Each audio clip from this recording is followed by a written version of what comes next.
News every 15 minutes, weather every 10, and sports twice an hour. Newstalk KGVO, AM 1290 and 98.3 FM. You're listening to Montana Morning with Peter Christian. Tax increases? Tax increases? You ain't seen nothing yet. Good morning, everyone.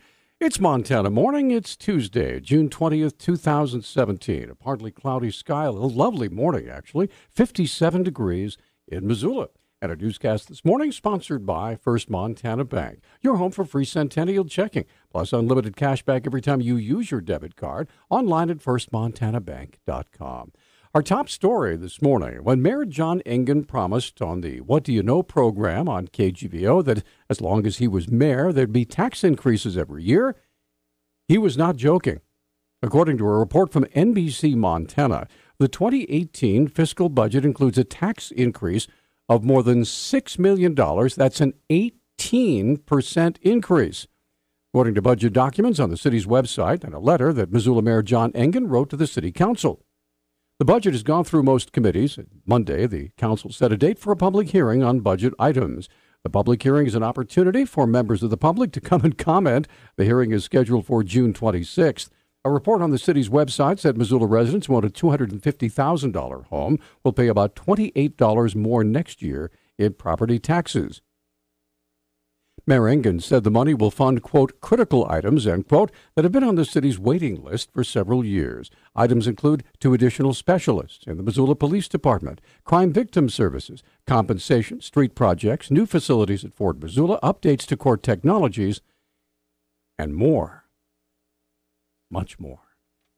With the long and winding road that will eventually end with Mountain Water County becoming the Missoula Water Company, will come to an end in the courtroom of District Judge Karen Townsend this Thursday at 11 a.m. The final order of condemnation will be signed. One piece of a highly complicated puzzle is the fate of the workers at Mountain Water.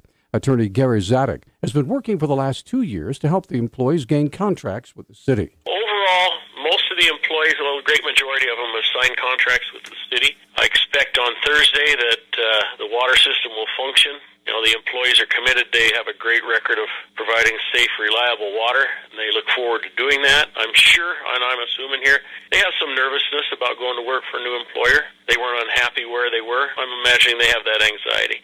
Zadek said working to represent the Mountain Water employees has been a labor of love. It's been a labor of love in a lot of ways, trying to help them. I mean, it's their jobs, it's their livelihood. You worry.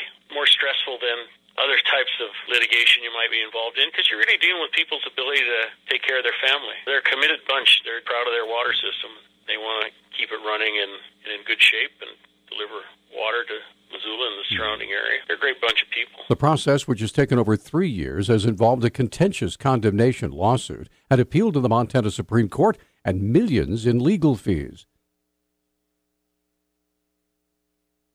Has resulted in the city, taxpayers, being responsible for a $140 million price tag.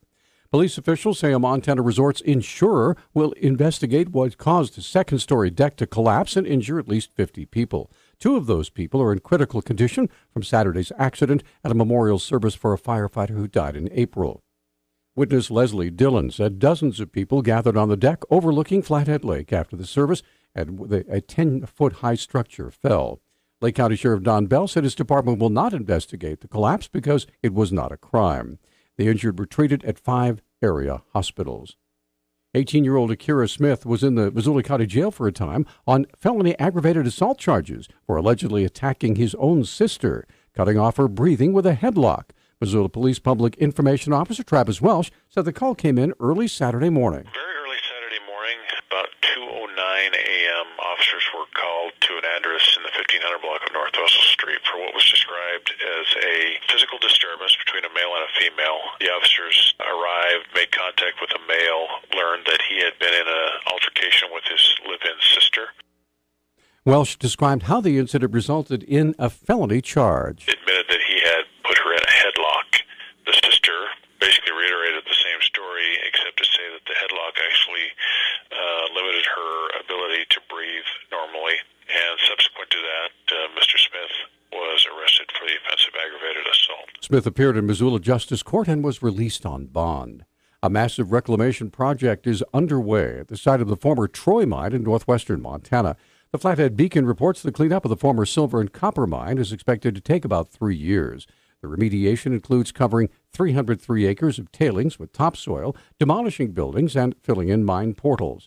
Doug Stiles of Hecla Mine of Montana said when the project is complete, it'll be hard to tell that a mine ever existed. The Troy mine opened in 1981 and shut down in 1993. It reopened in 2005 and closed permanently after Hecla bought the mine's owner, Revette Mining Company, in 2015. The mine produced 84 million ounces of silver and 430 pounds of copper. Well, Montana was a fine day for fire training, so the Frenchtown, Florence, and Missoula rural fire districts worked all day with the Department of Natural Resources and Conservation, that's the DNRC, for helicopter water drop training. Frenchtown Fire spokesman Mel Holtz described the drills. Came out today to work with their helicopter, learn some of the safety aspects of it, and then also how to communicate with the pilot.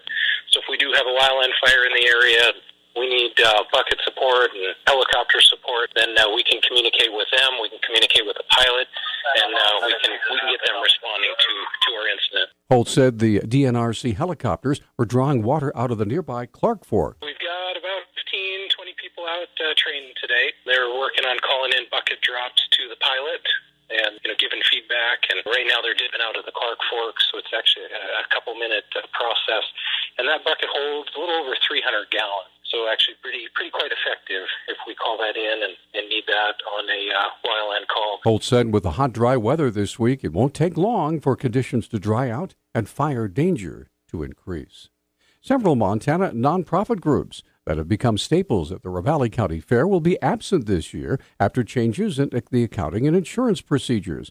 The Ravalli Republic reports the Bitterroot Shriners and Victor Future Farmers of America are two of the groups skipping out. The changes include requiring vendors to take debit and credit cards and account for their sales electronically. Another new requirement would allow the fairgrounds to be compensated by the vendor's insurance company in case of a loss, which officials say they're willing to waive on a case-by-case basis. John Mixel with the Shriners said even though the fair was a great place for the organization to raise money, the hassle caused by changes made it not worth their time. Some students at the University of Montana might notice a familiar face teaching them this fall. A director of communications, Paula Short, says former President Royce Engstrom is returning to teach this upcoming semester. Engstrom earned a tenured full professor position for serving 3 years as Provost and Vice President for Academic Affairs. My understanding in higher education is that's quite common, and then often when administrators are not serving in that capacity, they will elect to go back to the classroom. And he'll be teaching a chemistry class, and then he'll also be teaching a Ways of Knowing class in the Davidson Honors College. Royce has 20 years of experience in the classroom, so that's going to be a great benefit to our students, and I know that he's excited to get back into teaching. Short says Engstrom said not much has changed since last time he taught, but there are a few things that are different. He said really the only thing that has been different is there's been a lot of introduction of new technology in the classroom, so he's been working on sort of getting, refreshing his sort of practice and approach to the technology piece. But yeah, I think he's said he's really enjoying preparing for classes. Engstrom's annual salary will be over $119,000. Newstalk time, 6:13. Newstalk, KGVO. Missoula's official weather station. Warm and windy conditions today. We'll see our highs in the mid-80s with wind gusts up to 20 miles per hour. An isolated afternoon shower or thunderstorm will be possible. Otherwise, look for mostly sunny skies. I'm meteorologist Brooke Foster for Missoula's KECI 13.